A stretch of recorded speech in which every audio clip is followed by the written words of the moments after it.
So, Madam Sir, ang atong buhato sa atong pa-pay it forward, instead nga mag-live ko, ato siyang ibuno, ato siyang i-kuan ba, i-post.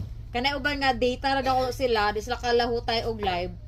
Pero mag-live gihapon ko pag feel na pud na ako nga mag-live ko. And mag-claim na to siya, i-claim na to siya within 1 hour. Kung dili mo siya ma-claim, ato siyang ma-pay it forward to the next recipient. Ana na lang ta guys para continue atong pa-pay it forward. Okay, ato siya ibuno. Kay I know dagan na kayo nagpaabot sa mga recipient nga naa sa Ben. And palihog ko, DC na mo katong gipangtagaan nato og free entry. DC na po to the page. And if ever mention your name, just claim it to the Facebook page. So abang-abang. Basta na kasinabot na. Wala nga.